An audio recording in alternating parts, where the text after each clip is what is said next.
Hello student, कैसे हैं? तो अब हम लोग जो है एक्सरसाइज नंबर 2.2 का क्वेश्चन नंबर 1 का पहला सवाल देखते हैं। इस प्रश्न में कह रहा है कि इसका शून्यांक ज्ञात कीजिए। क्या कह रहा है? शून्यांक ज्ञात कीजिए।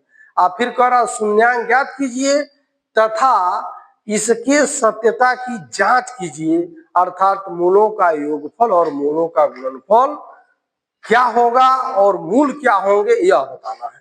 तो सबसे पहले हम लोग क्या करते हैं, इस का शून्यांक ज्ञात करते हैं। शून्यांक मतलब होता है मूल, मूल ज्ञात करना होता है। तो इसका सबसे पहले हम लोग फैक्टर विधि का प्रयोग करके मूल निकाल लेते हैं। ठीक, ये हो जाएगा 1 गुणे ऋण 8 बराबर कितना हो जाएगा? 8 होगा कि नहीं होगा? ऋण 8 होगा कि नहीं होगा? बोलो। अब 8 का ऐसा गुणनखंड हम लोग करेंगे, ऐसा गुणा करेंगे कि गुणा करें तो कितना हो जाए? 8 हो जाए, और जब जोड़ दें तो कितना हो जाए? हाँ, जोड़ा तो ऋण 2 हो जाए। तो देखो 4 दूनी कितना हो जाएगा? 8 हो जाएगा कि नहीं हो जाएगा?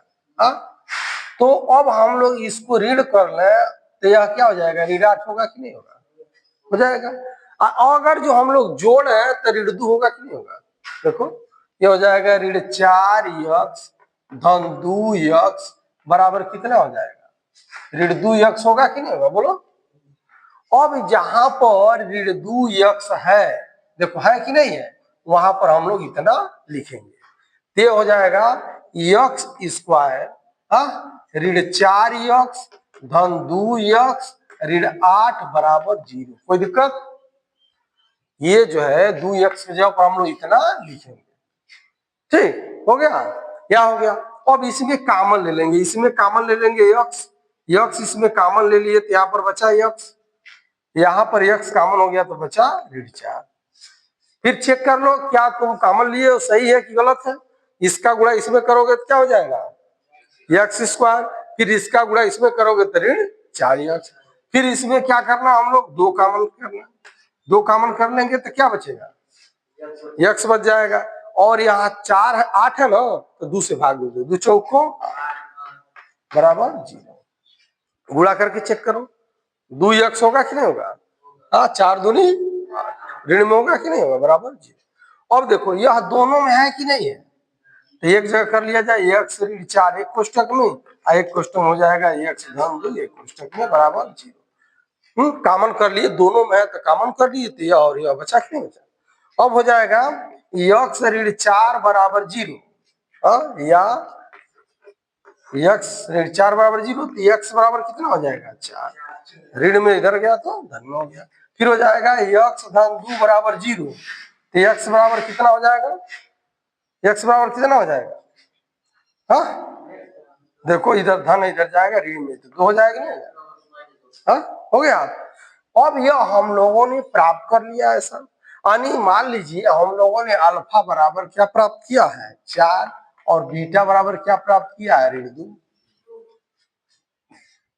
तो शून्यांक हम लोग को क्या हुआ? मिल गया, मूल मिल गए। अब कह रहा सत्यता की जांच कीजिए। तो हम लोग जानते हैं मूलों का योगफल, मूलों का योग या योगफल क्या होता है? Alpha plus beta. Alpha plus beta बराबर होता है माइनस बी बाई ए। क्या होता है? माइनस बी बाई ए। अगर जो इसी में हम लोग ऐसे लिख दिया जाए A X square plus B X plus C बराबर 0, ऐसा लिख सकते हैं? नहीं लिख सकते हैं? हाँ, तो यहाँ पर अल्फा प्लस बीटा बराबर माइनस बी बाई ए। तो बी का मान देखिए कितना है? बी का मान, यहाँ पर x का गुणांक b है, यहाँ पर x का गुणांक ऋण 2 है, तो b का मान कितना है? ऋण 2 है। तो ऋण हो गया और ऋण 2 है। ठीक, ये है तो यह x का गुणांक है कि नहीं? x स्क्वायर का गुणांक a है, तो x स्क्वायर का गुणांक क्या? 1 है, तो 1 हो जाएगा कि नहीं हो जाएगा? तो अल्फा प्लस बीटा बराबर देखिए आप माइनस माइनस प्लस हो जाएगा तो 2 हो जाएगा नहीं हो जाएगा? 2/1 यानी 2 ही हो गया। और देखिए दोनों को जोड़िए, दोनों को जोड़िए, देखिए यह क्या होगा? अभी इसकी बराबर होगा 4 ऋण 2 बराबर 2 हो रहा है कि नहीं हो रहा है? हा? तो हम लोग का सत्यापन हो रहा है कि नहीं हो रहा है? और फिर गुणनफल, मूलों का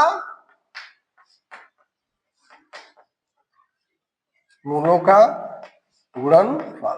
तो गुणनफल जब हम लोग निकालेंगे तो हो जाएगा alpha into beta. Alpha into beta बराबर क्या होता है? सी बाई ए। क्या होता है? सी बाई ए। तो सी का मान कितना है? सी का मान कितना है? ऋण 8 है। कितना है? ऋण 8 है। ए का मान कितना है? 1 है। हा? तो अल्फा इंटू बीटा बराबर हम लोगों को मिला कितना? ऋण 8। फिर इसी तरह से हम लोगों को जो मूल प्राप्त वहां से देखिए क्या है? 4 है और गुणे ऋण 2 है। कितना हो रहा है? ऋण 8। आ रहा है कि नहीं आ रहा है? हाँ, बात समझ में आ गया? तो जब हम लोग शून्यांक निकाल लेंगे और शून्यांकों का जो है योग और गुणनफल करेंगे, ठीक, और इस फार्मूले का प्रयोग करके जब करेंगे तो सब क्या हो जाएगा? सेम आएगा, बराबर आएगा। देखो यहाँ पर हम लोग मूल निकाले, हाँ, यहाँ पर मूलों का योगफल हम लोग निकाले, तो इस दोनों मूलों का योग करेंगे तो बराबर आ रहा है कि नहीं आ रहा है? तो सत्यता की जांच हुई कि नहीं हुई? यानी मूलों का योग का सत्यता की जांच हो गई। और गुणनफल में आते हैं तो गुणनफल में इसका गुणा इसमें करेंगे, 4 दूनी 8, ऋण 8 हो रहा है। इस मूलों का गुणनफल का फार्मूला हम लोग यूज करे हैं, तभी क्या आया है? ऋण 8 आया है और यह दोनों बराबर हो गया, इसलिए इसकी सत्यता की जांच हो गई। इस प्रकार 2.2 का क्वेश्चन नंबर 1 जो है क्या हो गया?